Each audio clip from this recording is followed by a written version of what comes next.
So Perfect Days is just this incredible story of a film that just all sort of came together beautifully. It encapsulated so much of my own personal life philosophies and gotta make money, late stage capitalism. Now that's what I call late stage capitalism. Hey there, Tim friends, and welcome back to the channel.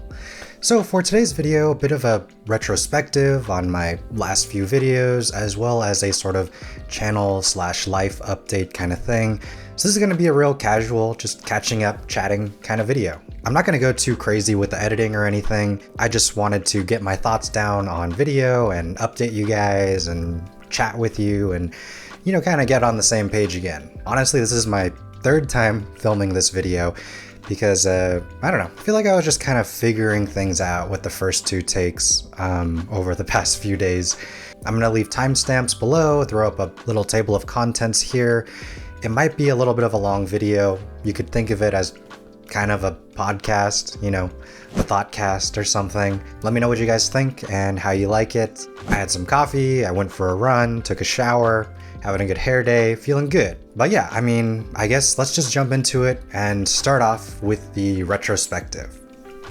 So first thing I wanted to talk about was Perfect Days, a little retrospective on the movie itself, as well as the video essay that I made about it. First of all, the first time I saw it, I was floored. I was totally amazed to see this film that is,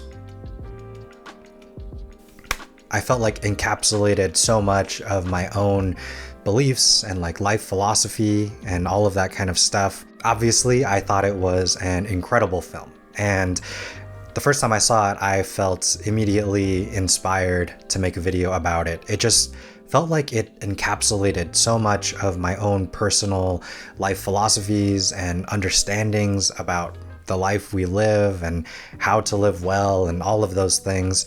And that's how, I sort of melded in the topics of Mushin and some things about Zen Buddhism, because those are things that have been sort of recurring themes in my life the past few years. And they just seem to sort of fit so perfectly in with the theming and the messaging, and Hirayama as the main character of the film. It just all sort of came together in a way that was impossible for me to ignore as a creative, as someone who makes video essays and all that kind of stuff. I guess you could say I felt compelled to make that video. So I don't know.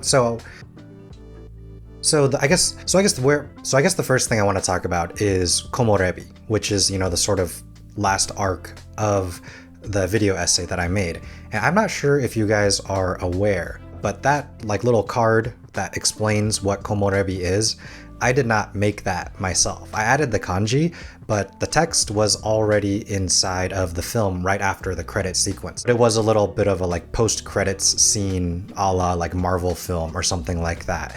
So that I knew going into the video essay was going to be sort of a key part of the video that I made. And doing research for the film, I learned that Wim Wenders, the director, actually utilized Komorebi as a sort of building block for the character of Hirayama. And he gave direction to Koji Yakusho, telling him sort of in secret that Komorebi would be a major facet of Hirayama's life. It wasn't explicitly said in the film, but it felt clear to me, at least after multiple rewatches, that Hirayama was somebody who came from a background of means, of wealth. His sister, has a chauffeur. He is interested in, thoughtful literature. He just has that kind of air of diligence about him. More so, than just sort of the average person. He's clearly, well-spoken and intelligent. And so it seems like Komorebi was a sort of bridging of the gap for him that allowed him to kind of leave that life behind in favor of his current life, which we see in the film, as a toilet washer in Tokyo, living out his days in a sort of meditative, slow burn. And so, I was thinking a lot about Komorebi and, that sort of push and pull of light and dark, the ups and downs of life and the, eternal balance of the two. And also just, his sort of stoic demeanor throughout the film, and how he never really seems to get rattled by anything. I mean, I guess that's not true. He is a human, he does, feel, but in general, he is such like a Zen person compared to the average human being. And I think that's what really led me down the path of Zen Buddhism, because so much of that has been a big part of my life in the past, I don't know, 5-6 years or so. And sort of the other side of that was when I started looking up reviews, people's opinions about the movie and things like that. And I was surprised to find a decent amount of people that saw the film, or at least Hirayama's life, in a sort of negative light. They saw it as him sort of running away from his problems, slowly trying and failing to come to terms with his failure of a life, his lack of ambition, his lack of verve. And I completely disagree with that perspective. Of course, you're more than welcome to feel however you want about the film, but I found it extremely interesting. And furthermore, there were people who saw him as a recovering alcoholic. And I'm pretty sure, as somebody who understands Japanese, that he was actually drinking highballs in the film, which is an alcoholic drink. But a lot of people are convinced that he only drinks ice water. Anyway, they were convinced that his sort of ascetic life, his ritualistic way of living, was a la like Alcoholics Anonymous, AA, where they live by a certain set of principles in order to stave off, their addiction. And, again, I don't personally agree with that take, but I found it very interesting. And if you view him as only drinking ice water and all of that stuff, I can totally see how you would arrive at that perspective. And all of these takes did use scenes from the film to sort of back up their reasoning and stuff, which is really what led me to the idea of Hirayama as a mirror. The way you see him, the way you see his life is a reflection of how you view your own, right? Like, he's such sort of a blank canvas. He sort of takes on the shade of color that you as the viewer want to paint him as. And so that's how I arrived at him as sort of like a mirror, as a kagami. And that slotted perfectly into the idea of Mushin and Zen Buddhism, because, like I said in the video, Zen masters of the past have said like Mushin is sort of like your mind is like a mirror. And so like everything just sort of came together in a way that the essay all sort of cascaded in that way. And, ultimately leading into Komorebi, which Wim Wenders himself, used as a strong motivation for Hirayama the character. So that was sort of my thought process when approaching this essay. It took me like a week and a half to do all the rewatches with and without subtitles, to slowly start writing the essay. About 2 weeks in, the essay was more or less done, and then about a week for video editing. That's why the video took like 3 weeks to produce. It would be great if I could produce video essays at a faster rate, but I just kind of feel like these days they just take the time they take. It would be awesome if I could make more videos more often, just throw up a bunch of clickbait, release a video every few days and roll in the views and get a bunch of subscribers, make a bunch of money and whatever. That'd be great. But that's not what Tim Thoughts is. That's not what the channel is.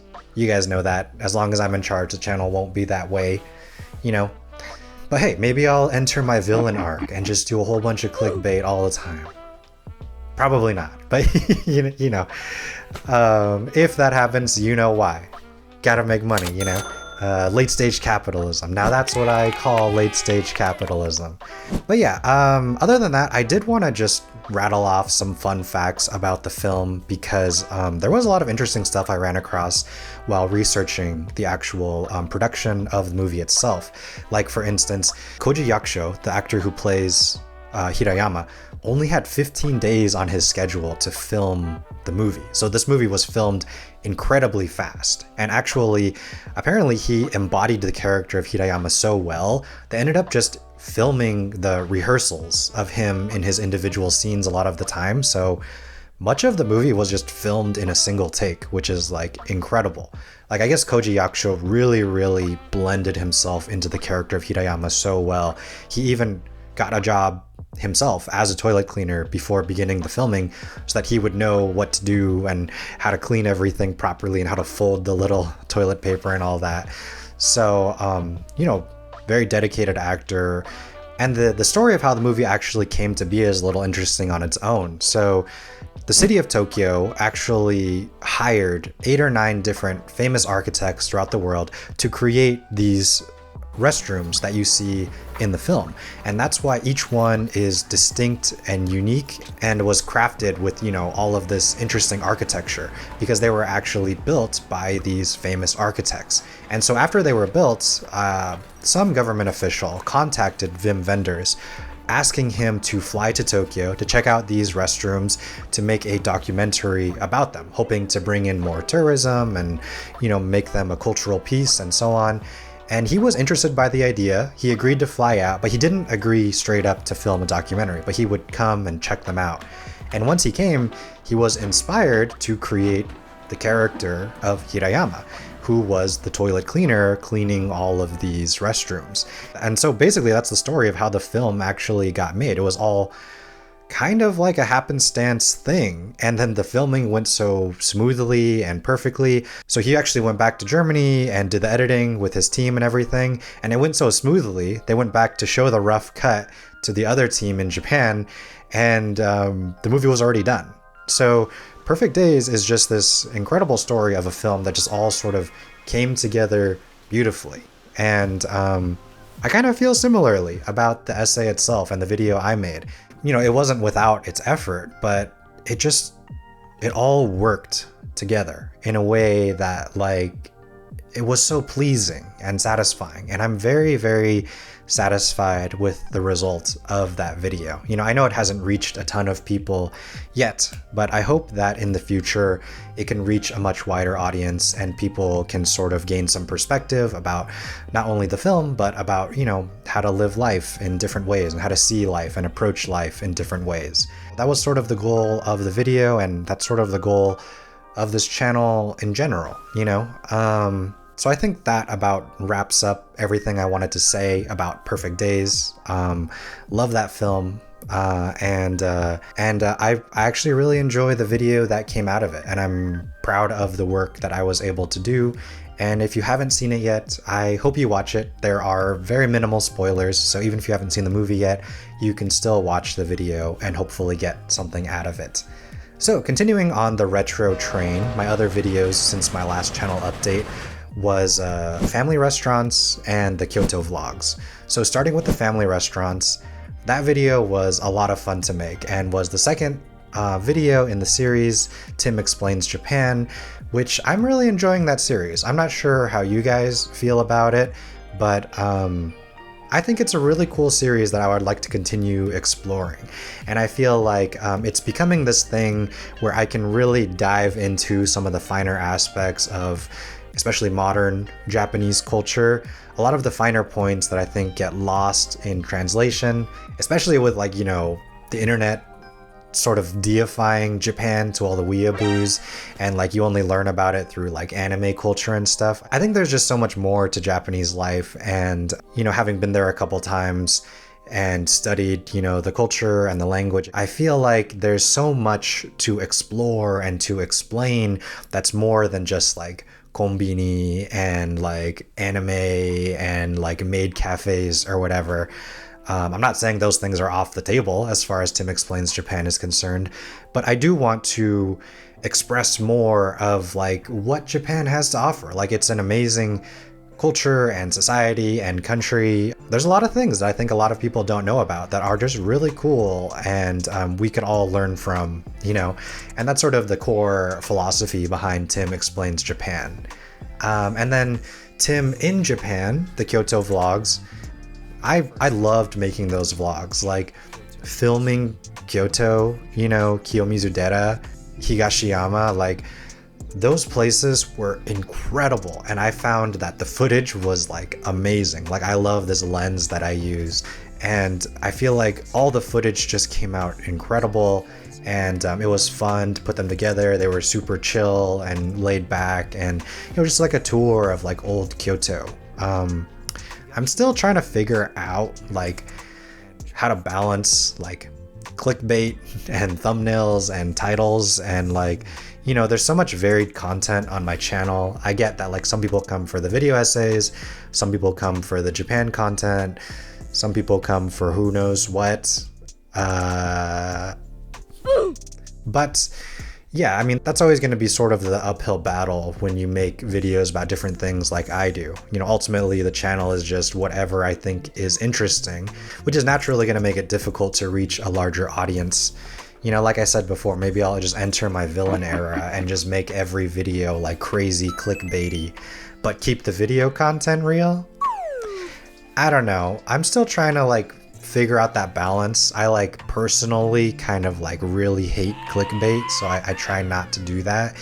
But you know, this is YouTube, this is late stage capitalism, you know, you gotta eat, right? So we'll see. You know, I'm always trying to find a balance there. I don't want to become a clickbait channel, but I do want the channel to like reach more people.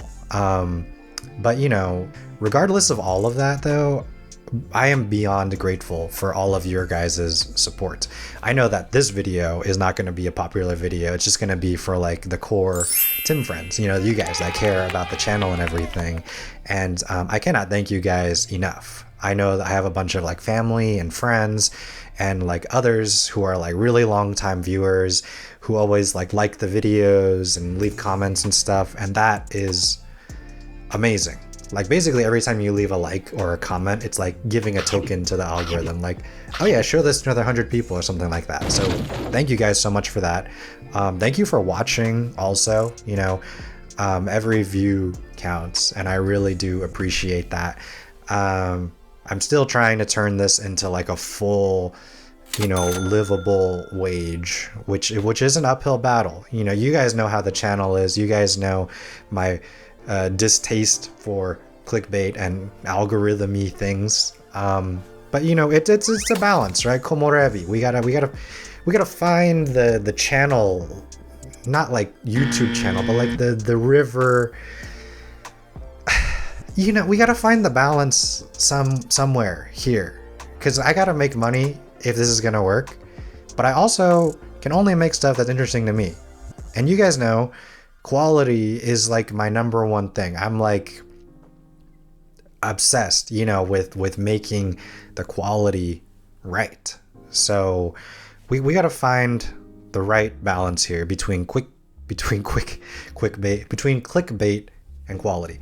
Anyway, that's enough. That's enough talking about that junk. So let's move on to the next topic, which is the recent copyright issues. So you guys probably heard of this, whether through Instagram or Discord, or I made a YouTube post about it. By the way, if you do want to follow along on my journey through life, Instagram stories and Discord, those are the places I update the most. I'm kind of always hanging around the Discord. So if you're interested, you know, head on over there. You don't have to say anything. Anyway, this whole copyright thing. So if you are watching this video, you're probably familiar with my series, Forgotten Ghibli. And so the very first episode of Forgotten Ghibli was on the Studio Ghibli made-for-TV movie Ocean Waves. Where do I start? So basically what happened was I received a notice from YouTube that Studio Ghibli had claimed a copyright strike on that video, as in I, as the uploader of that video, was infringing on their copyright as the holder of Ocean Waves. And I personally do not agree with that. I think that my video essay constituted what is called fair use, which means that I transformed the work into a new, completely separate work that does not compete with the original. This is a very vague sort of interpretation that is generally up to individual court cases to decide.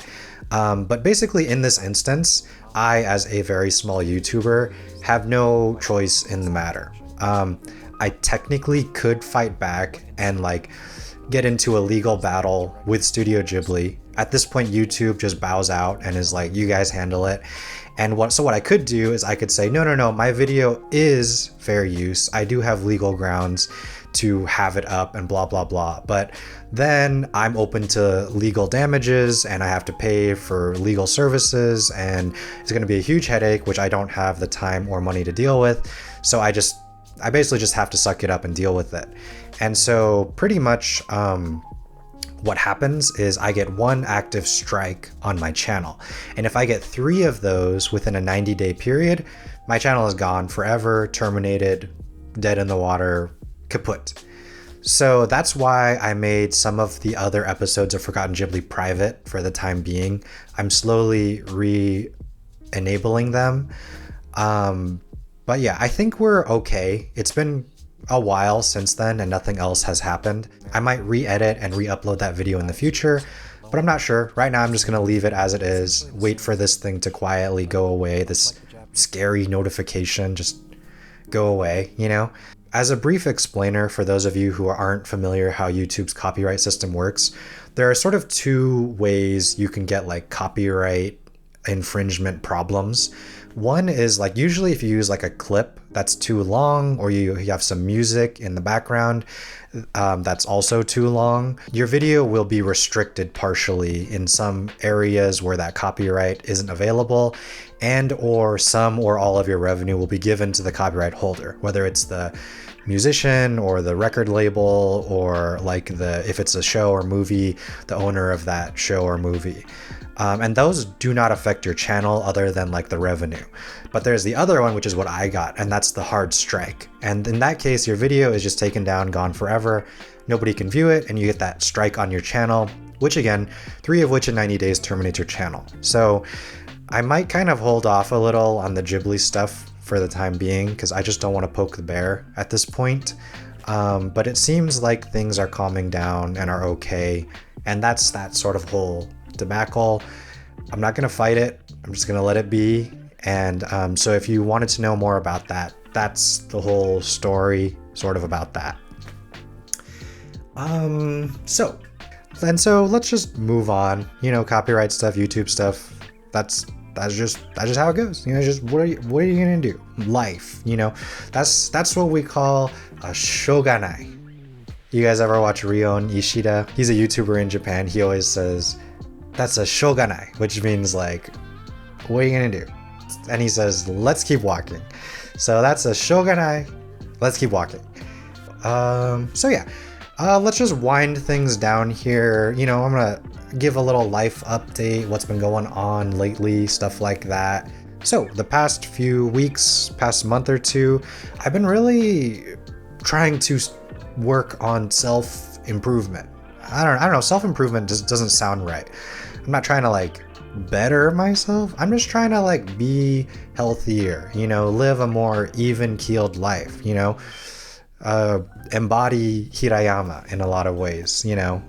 So I've been exercising a lot more, actually going out and going on runs, which is crazy, but feels good, you know. And I've been learning the guitar a lot lately, like actually really learning it for real. In the past, I spent like a year or 2 learning the guitar, but just like on a really surface level, like learning the open chords, you know, C, D, E, blah, blah, blah, cowboy strumming, learning some basic songs. But now lately, I've been learning music theory, learning the whole fretboard, learning a little bit more, you know, how to solo, how to improvise. And it's just been like broadening my horizons, expanding my mind. If you've never learned music or an instrument, I would definitely recommend it if you have some time. It's really eye-opening. It like retrains your brain in a lot of different ways. So I've been having a lot of fun doing that lately. Actually, I've been feeling a little bit burnt out because I went so hard into it, but I can never seem to not pick up the guitar when I'm just hanging out chilling. So it's really fun, and I've been like sort of jamming. I have a looper pedal now, so who knows, you know, I may start composing my own music and maybe even like insert it into the channel in some way. That'd be pretty cool. And aside from that, the Discord has been shaken up lately. Like it's been a lot more active, got more people in there. It's a really chill, relaxed kind of space. You know, we talk about games, movies, anime, shows, some current events, no politics though. Let's just Just keep that out of there. But we do joke, about late stage capitalism and stuff sometimes because, I mean, why not? And yeah, we got memes, we got bants, we got cool stuff, got a whole bunch of new emojis. I've been on like this emoji train lately, making a Yudu Camp emojis, Chikawa emojis, a goose, honk honk, right? I mean, who doesn't want emojis? And if you come to the Thought Space, you get some really cool emojis. So come by, check it out. We're always looking for new cool people. You don't even have to talk. You could just come by and react to things, or even just come by and grab your emojis. They're pretty cool, I gotta say. And I'm always keen on making more, especially from really good memes and stuff. Other than that, stuff I've been just doing to chill out lately. Ever since Perfect Days, I've been sort of unwinding, decompressing. That was a really major project for me, and I feel like was so deeply tied to like my own personal life philosophy. I needed to sort of like decouple from that. I needed a little bit of time to recuperate, which always feels like the case with my video essays. But this one really for sure was really close to my heart. And it felt really sort of like sensitive putting it out there at first. But now I'm glad with how it turned out. And I've had some time to decompress and just like appreciate the video for what it is and where I'm at now. My wife and I have been watching some Korean and Japanese dramas. I'll like throw them up on the screen, the ones we've watched lately and are watching now. So leave some suggestions below if you guys know some good ones, because those are always fun. It's fun to just get involved with some silly drama and comedy and stuff. Also, I've been rewatching Yudu Camp because I just found out there's season 3 happening right now, which nobody told me. So Yudu Camp, or Laid Back Camp, is just this super chill, cozy, comfy, relaxing anime about these Japanese girls in high school who just love camping, especially in the wintertime. And it's so relaxing, and it's just like the best comfort show, and they make food look incredible. The food looks so freaking good, I swear. It makes me want to just go camping and go make some amazing food. So I may make a video essay about that coming up, but I don't want to say too much about it because the more I say about it, the less I'll have to say about the actual video when it gets done. And that leads me to, credit where credit is due. Craig in the Discord brought up Tim Tries camping. I have had the idea for Tim Tries like a long time in the past, where I would just like basically try a bunch of things, like, I don't know, cooking, camping, skydiving. I don't really want to go skydiving, so don't hold me to that. But, like trying out different things, putting it on video, and just like talking about the experience. So I have actually been thinking though, like Tim Tries solo camping. Might be a cool idea. Let me know if you guys think that would be cool, because I think that would be cool. But yeah, I mean, that's basically what I've been up to lately. Check out Yudu Camp if you've never seen it. I love that anime, one of my favorites. Super comfy, super relaxing, amazing food. And they teach you how to make the food too, and how to go camping and stuff. Anyway, that's basically what I've been up to lately. And so I wanted to end this video on a high note, a positive note, tell a heartwarming story. And this comes by way of my mom. Mom, if you're watching this, I hope I don't embarrass you. I was just really touched by this story, and I feel like it would be a great thing to share with more people because it's so inspiring. So my mom is a vision therapist. And if you don't know what that is, think about like physical therapy, right? Like people who help other people rehabilitate after injuries or trauma or things like that, whether it's like moving fingers or digits or limbs or your wrist or whatever, vision therapy is sort of like the vision equivalent of that. So my mom helps people with neurological problems with their vision, whether it's from a traumatic injury or it's just something you're born with. That's sort of what she does. And there's a series of exercises you do where you can train your eyes to sort of fix themselves because you build up these different muscles over time. And it's just like physical therapy.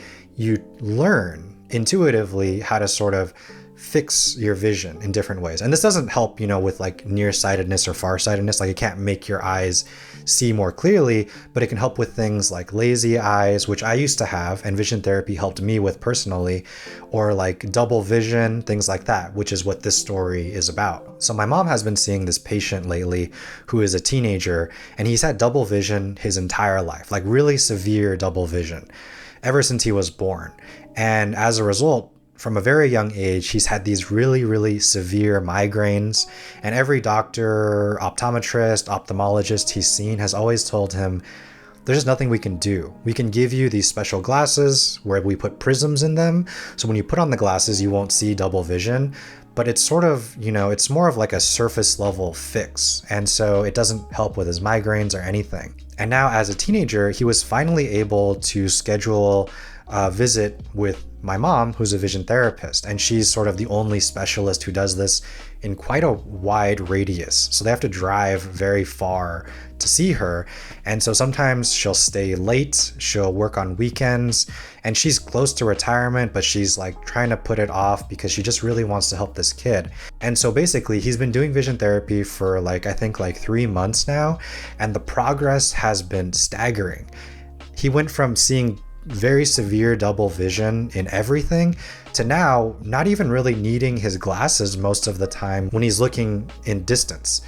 Still in near vision, he still gets double vision, but he's working on correcting that. And like his dad tells my mom, like, it's amazing what you've done for him. You've totally changed his life. And my mom is so humble. She always just says, I'm not doing anything. He's doing all the hard work and I'm just helping him. I'm just showing him what to do. And it's like, it's incredible. My mom is just such a selfless person and has such a big heart.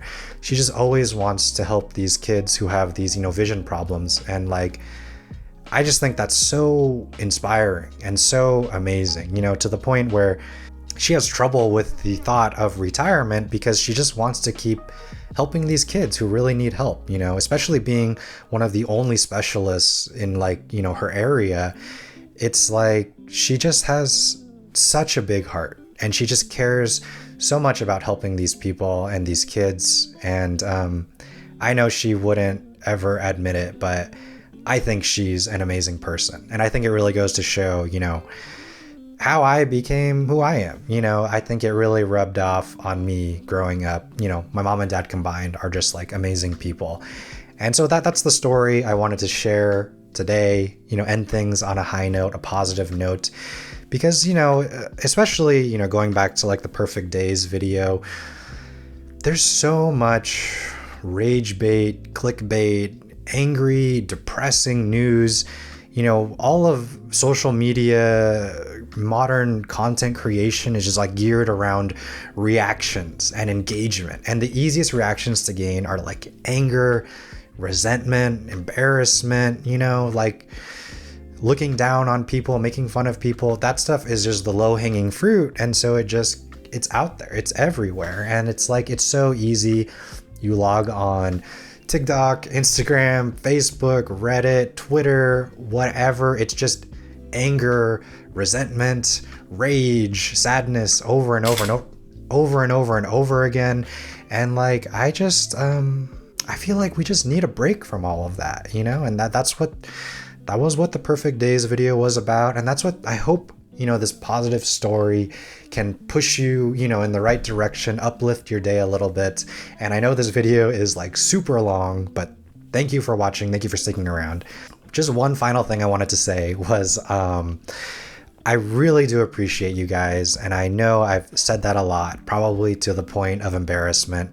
I kind of get caught sometimes. I do want to give out individual shout outs to, the people I know who have been out there supporting me for so long. But I don't know. I don't want to like embarrass you or, put you on the spotlight when you don't want to be, but just know that I do appreciate you.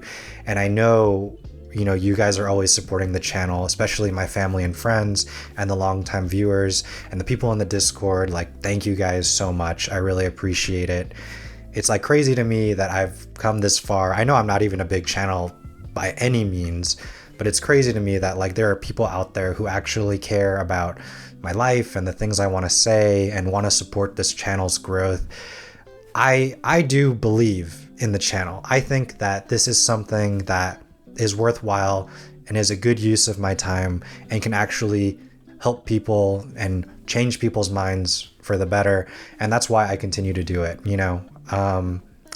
So that's it. That's what the channel is, and that's my story, and I'm sticking to it. Thank you guys. You know, sort of in a similar vein, I do apologize if I have ever given you or directed a very lengthy comment or overexcited responses. I just am a passionate person, and I just want you to know it's out of love. I really appreciate you guys. And I know it doesn't always come across in text the right way. It can be, it's sort of like a minefield navigating social media and like talking to viewers and stuff. It's like on one hand, you don't want to say the wrong thing. On one hand, you don't want to say too much. And I generally err on the side of too much because I'd rather you know how I feel than never get the chance to say it. So, you know, it's all out of love. Thank you guys. Really, seriously, thank you. I'll stop embarrassing you now, but thank you. But yeah, I think that's really all I have to say finally. You know, we've reached the end of this very long video, this channel update, this pseudo podcast, I guess you could say. I hope you guys enjoyed it. By the way, let me know in the comments what your favorite fruit is. What do you guys think? I'm partial to mango. I love mangoes. Also, apples are really good, like a really good everyday fruit. I used to eat apples every day when I was at school, and for a while I just stopped eating apples. But lately I've been eating a lot more apples. They're really like filling, and they have fiber, and good snack, especially with peanut butter. I've tried lately. Anyway, let me know, what are your favorite fruits? I'm trying to eat a little healthier, so I would love to try some new fruits or like ideas of like healthier snacks that are still tasty. Anyway, that's pretty much it. That's the end of this video. I think I've said that like 4 or 5 times now, but it really is the end. So as always, thank you guys so much for watching. I do really appreciate it. And yeah, look forward to more Tim in Japan, more video essays, whatever's coming up next. Look forward to it. Or don't. You know, that's your volition. Anyway, I'll catch you guys later.